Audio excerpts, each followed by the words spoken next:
મિત્રો પાવભાજી, પનીર ભુરજી બધા જ શાકને ભૂલાવી દે તેટલું સરસ મજાનું એકદમ ચટાકેદાર આ શાક બન્યું છે, અને એ પણ ઘરમાં રહેલી સામગ્રીથી અને બહારના કોઈ પણ પ્રકારના મસાલા આપણે આની અંદર એડ નથી કરવાના, છતાં પણ બહુ જ સરસ મજાનું આ શાક તૈયાર થાય છે. મારા ઘરમાં તો આજે મારી વાહ થઈ ગઈ મિત્રો, ખરેખર એટલું લાજવાબ બન્યું જ હતું, એટલા માટે મારા મોઢામાં તો પાણી આવી ગયું. ચાલો આનો ટેસ્ટ કરી લો. અરે વાહ ફ્રેન્ડ્સ, ખરેખર સુપર્બ લાગે છે. ભાજી પાવને પણ ભૂલાવી દે અને પનીર ભુરજીને તો ખાસ. તો આ ચટાકેદાર શાક બનાવવા માટે સૌથી પહેલાં મેં લીધી છે એક નંગ કોબીજ, જે મોટી સાઇઝની છે. તો બસ સૌથી પહેલાં તો આપણે વચ્ચેથી આને કટ કરી દઈશું. જ્યારે પણ તમે કોબીજને કટ કરો છો ત્યારે મિત્રો જો આ રીતે કટ કરશો તો આસાનીથી કટ થઈ જશે. તો વચ્ચેથી કટ કર્યા પછી જે બે ભાગ છે એને મોટા ટુકડાઓમાં આપણે કટ કરી લઈશું. આ રીતે બે ભાગ કરીને કટ કરવામાં એકદમ આસાનીથી આ કટ થઈ જતું હોય છે. તો બસ મેં આને મોટા ટુકડાઓમાં કટ કરી લીધી છે. બંને કોબીજના જે આપણે ભાગ અલગ કર્યા હતા એ બંનેને મેં આ રીતે મોટા ટુકડાઓમાં કટ કરી લીધી. ત્યાર પછી મિત્રો અહીંયા મેં લીધા છે ભટા.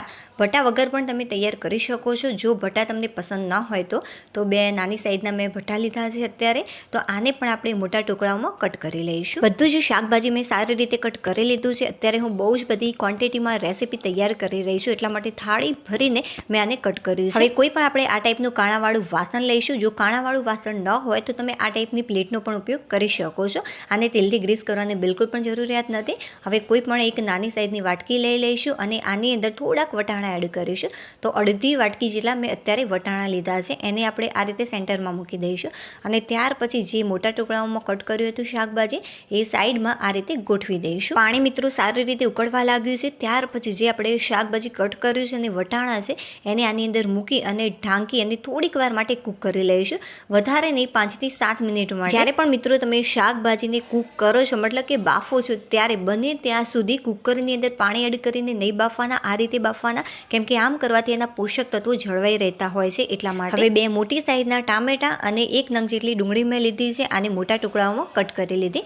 હવે મિક્સર જારની અંદર આ બંનેને એડ કરી દઈશું. જ્યાં સુધી 5 થી 7 મિનિટ જેટલો સમય થાય છે, બફાય છે, ત્યાં સુધી સરસ મજાની ગ્રેવી તૈયાર કરી લઈએ. મિત્રો આ છે લસણની પેસ્ટ, જેની અંદર લસણ છે બહુ બધા પ્રમાણમાં, મરચું અને થોડુંક મીઠું એડ કરી અને ક્રશ કરીને ફ્રીઝમાં મૂક્યું છે. આમ કરવાથી આ જે પેસ્ટ છે લાંબા સમય સુધી બગડતી નથી. જ્યારે પણ તમારે લસણનો ઉપયોગ કરવાનો હોય ત્યારે ડાયરેક્ટ તમે આ પેસ્ટ એડ કરી શકો છો. તો 1 ચમચી જેટલી પેસ્ટ એડ કરી બહુ જ સરસ રીતે એકદમ ફાઇન આને ક્રશ મેં કરી લીધું. તો બહુ જ સરસ મજાની એની પેસ્ટ તૈયાર. કોઈ પણ વાટકાની અંદર આને નીકાળી લઈશું. હવે આપણે જે શાકભાજી છે સારી રીતે બફાયું છે કે નહીં જોઈ લઈએ. તો વાવ મિત્રો, સરસ મજાનું 5 જ મિનિટની અંદર બધું જ શાકભાજી બફાઈ ગયું છે. સૌથી પહેલાં તો આપણે વટાણાને લઈ લઈશું અને ત્યાર પછી સાણસીની મદદથી આપણે આ શાકભાજીને બહાર નીકાળી લઈશું. આ રીતે જો તમે ઢોકળા પણ બહાર નીકાળશો તો એકદમ આસાનીથી બહાર નીકળી જશે. હવે આપણે લઈશું એક નોનસ્ટિક પેન. જો નોનસ્ટિક પેન ન હોય તો તમે કોઈ પણ તવીનો ઉપયોગ કરી શકો છો. નોર્મલી આપણે રોટલી કરવા માટે જે તવીનો ઉપયોગ કરતા હોઈએ છીએ એ. હવે આની અંદર 2 ચમચી જેટલી સૂકી વરિયાળી, 7 થી 8 નંગ જેટલા લવિંગ. જો તમે આ મસાલો નહીં તૈયાર કરો તો પણ ચાલશે, બટ આ મસાલાથી સારી એવી ફ્લેવર આવતી હોય છે. જે પણ વસ્તુ ન હોય તમે આના વગર પણ તૈયાર કરી શકો છો. હવે 3 જેટલા કટકા તજના ઉમેરીશું. સારી એવી સ્ટ્રોંગ ફ્લેવર માટે 4 નંગ જેટલી મેં ઇલાયચી એડ કરી છે. 5 ચમચી જેટલા મેથીના દાણા, 1 ચમચી જેટલા મરી અને 2 થી 3 જેટલા મીઠા લીમડાના પાન એડ કરીશું. હવે આ બધી જ વસ્તુને સારી રીતે તમારે શેકી લેવાની.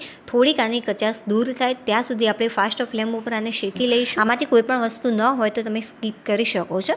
હવે સારી રીતે ફાસ્ટ ફ્લેમ ઉપર 1 થી 1.5 મિનિટ માટે આને શેકી લેવાના. બહુ જ સરસ આની અંદરથી ખુશ્બુ આવવા લાગે, થોડો કલર ચેન્જ થવા લાગે ત્યારે આપણે આની અંદર 1 થી 2 ચમચી જેટલું જીરું એડ કરીશું. જીરાનો જે ટેસ્ટ છે એ બહુ જ સરસ આવતો હોય છે આની અંદર. સારી એવી સુગંધ આવવા લાગી છે. 2 ચમચી જેટલું મેં જીરું આની અંદર એડ કર્યું. હવે ફરીથી આને મિક્સ કરી લઈશું. જીરું એડ કર્યા પછી જે ગેસની ફ્લેમ છે આપણે થોડીક ધીમી કરી દઈશું, મીડિયમ રાખવાની છે. બહુ ધીમી પણ નહીં અને બહુ ફાસ્ટ પણ નહીં. હવે આનો કલર ચેન્જ થાય ત્યાં સુધી આને શેકી લેવાનો. આનો કલર ચેન્જ થઈ ગયો છે. હવે આપણે ગેસ ઓફ કરી દઈશું અને આ ઠંડુ પડે ત્યાં સુધી આને સાઈડમાં મૂકી દેવાનું. ઠંડુ પડી જાય ત્યારે જે આ મિક્સર છે એને મિક્સર જારની અંદર લઈ અને સારી રીતે ક્રશ કરી લેવાનું. તો સરસ મજાનું ઘરે બનેલો ગરમ મસાલો તૈયાર. જે ટામેટા પ્યુરી વાળો મિક્સર જાર હતો એ જ લઈશું અને આની અંદર થોડું શાક એડ કરીશું. બહુ વધારે હું એડ નથી કરતી, અત્યારે અડધું એડ કરું છું અને ત્યાર પછી આને ક્રશ કરી લઈશું. અને જે બાકીનું શાક છે એને પણ આ જ રીતે ક્રશ કરી લેવાનું. તો મિત્રો મેં આને ક્રશ કરી લીધું છે. આની સરસ મજાની એકદમ ફાઇન મેં પેસ્ટ તૈયાર કરી લીધી છે. હવે આપણે લઈશું એક બાઉલ અને જે મિક્સર તૈયાર કર્યું છે, મતલબ કે ક્રશ કર્યું છે, આની અંદર એડ કરી દઈશું. અને બાકીનું જે મિક્સર છે બસ આ રીતે ક્રશ કરી લેવાનું. બધું જ મિક્સર મેં સારી રીતે ક્રશ કરી લીધું છે.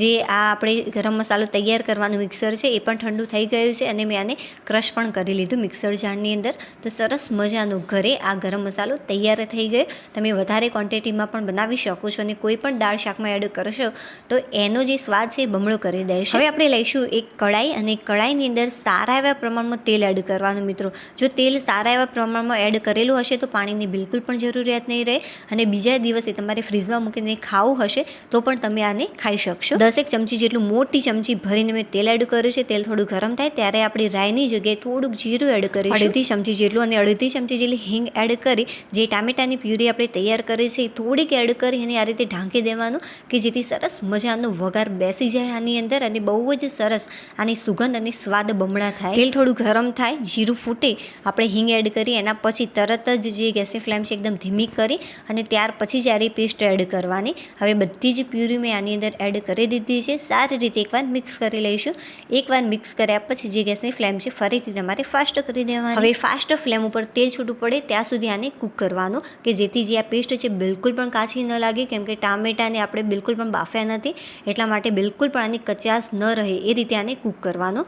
ચાલો હવે સૌથી પહેલાં તો ટેસ્ટી એવા મસાલાની અંદર સ્વાદ અનુસાર 1.5 નાની ચમચી જેટલું મીઠું, અડધી ચમચી જેટલી હળદર, એક મોટી ચમચી ભરીને મેં તીખું લાલ મરચું પાવડર અને એક મોટી ચમચી ભરીને કાશ્મીરી લાલ મરચું પાવડર એડ કર્યું છે. 1 થી 2 ચમચી જેટલું કાશ્મીરી લાલ મરચું પાવડર એડ કર્યું છે. હવે આપણે આની અંદર ખાંડ એડ કરીશું. અત્યારે મેં આખી ખાંડનો ઉપયોગ કર્યો છે. ખાંડની જગ્યાએ તમે ગોળનો પણ ઉપયોગ કરી શકો છો. તો એક મોટી ચમચી ભરીને ખાંડ એડ કરી સારી રીતે આને એકવાર મિક્સ કરી લેવાનું. ગોળ કે ખોળ બહુ વધારે પ્રમાણમાં એડ નથી કરવાનું, થોડા પ્રમાણમાં એડ કરીશું કેમ કે ટામેટાની જે આપણે પ્યુરી એડ કરી છે જે ખટાશ છે એને બેલેન્સ કરવા માટે મેં આની અંદર ખાંડ એડ કરી છે. તમે ગોળનો પણ ઉપયોગ કરી શકો છો. ગેસની ફ્લેમને એકદમ ધીમી કરી આ રીતે આપણે ઉપરથી થાળી ઢાંકી અને તેલ છૂટું પડે, ગ્રેવી કૂક થાય ત્યાં સુધી આને ઢાંકવાનું છે. તો તમે જોઈ શકો છો કે જે ગ્રેવી છે એ સારી રીતે કૂક થઈ ગઈ છે.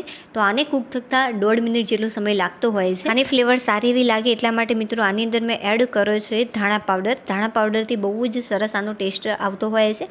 હવે આપણે એડ કરીશું તૈયાર કરેલો મસાલો. એ મેં એડ કર્યો છે 5 ચમચી જેટલો. બહુ જ સ્ટ્રોંગ છે એટલા માટે બહુ જ ધ્યાનથી એડ કરજો. બસ હવે સારી રીતે એકવાર મિક્સ કરી લઈશું. અમારા ઘરે ગરમ મસાલો ઓછો ખવાય છે એટલા માટે મેં થોડોક મસાલો ઓછો લીધો છે. તમે 5 ચમચીની જગ્યાએ અડધી ચમચીનો પણ ઉપયોગ કરી શકો છો, બટ એટલું જ એડ કરજો, એનાથી વધારે એડ નહીં કરતા કેમ કે બહુ જ સ્ટ્રોંગ ફ્લેવરનું તૈયાર થયું છે એટલા માટે, કેમ કે આપણે ધાણા પાવડર એની અંદર એડ નથી કર્યું. હવે આપણે જે ગ્રેવી તૈયાર કરી હતી શાકભાજીની એ આની અંદર એડ કરી સારી રીતે એકવાર મિક્સ કરી લઈશું. અને હા મિત્રો, અહીંયાથી જ ભૂલ થતી હોય છે દરેકની, તો ચોક્કસથી પૂરો વિડીયો જોજો કે જેથી હું તમને સાચી માહિતી આપી શકું કે જ્યારે પણ તમે ભાજી બનાવો છો અથવા તો કોઈ પણ ગ્રેવીવાળું શાક બનાવો છો ત્યારે આ રીતે ગ્રેવી એડ કરી સારી રીતે મિક્સ કરી અને એને લઈ લેતા હોય છે ખાવા માટે. બટ બિલકુલ પણ એવું નહીં કરતા. જ્યારે પણ આ રીતે તમે ગ્રેવી એડ કરી મિક્સ કરો છો ત્યારે કોઈ પણ મોટું વાસણ, થાળી હોય કે પછી ડીશ હોય, તમારે ઢાંકી અને તેલ છૂટું પડે ત્યાં સુધી તમારે આને કૂક કરવાનું. આમ કરવાથી જે તેલ છે સારા એવા પ્રમાણમાં છૂટું પડી જતું હોય છે અને આનો જે ટેસ્ટ છે એ પણ ખરેખર બહુ જ લાજવાબ આવતો હોય છે. જે બાફેલા વટાણા હતા એ લાસ્ટમાં એડ કરી સારી રીતે એકવાર મિક્સ કરી લઈશું. અને હા મિત્રો, જો તમે ભાજી બનાવતા હોય તો ભાજી પાઉંની અંદર મસાલો એડ કરી દેજો તો સરસ મજાની ભાજી પણ તૈયાર થઈ જશે આની અંદર. અને હા, જ્યારે પણ તમે ભાજી બનાવો છો ત્યારે તમારે શું કરવાનું, એની અંદર બટાકું બિલકુલ પણ એડ નહીં કરવાનું. જો બટાકું એડ કરશો કોઈ પણ આ ટાઈપની ભાજીની અંદર તો એ તેલને શોષવાનું કાર્ય કરતી હોય છે કે જેથી તેલ ઝડપથી છૂટું નહીં પડે. એટલા માટે આ રીતે જો ભાજી બનાવશો કોબીજ અને રીંગણની તો બહુ જ સરસ એ તૈયાર થઈ જશે.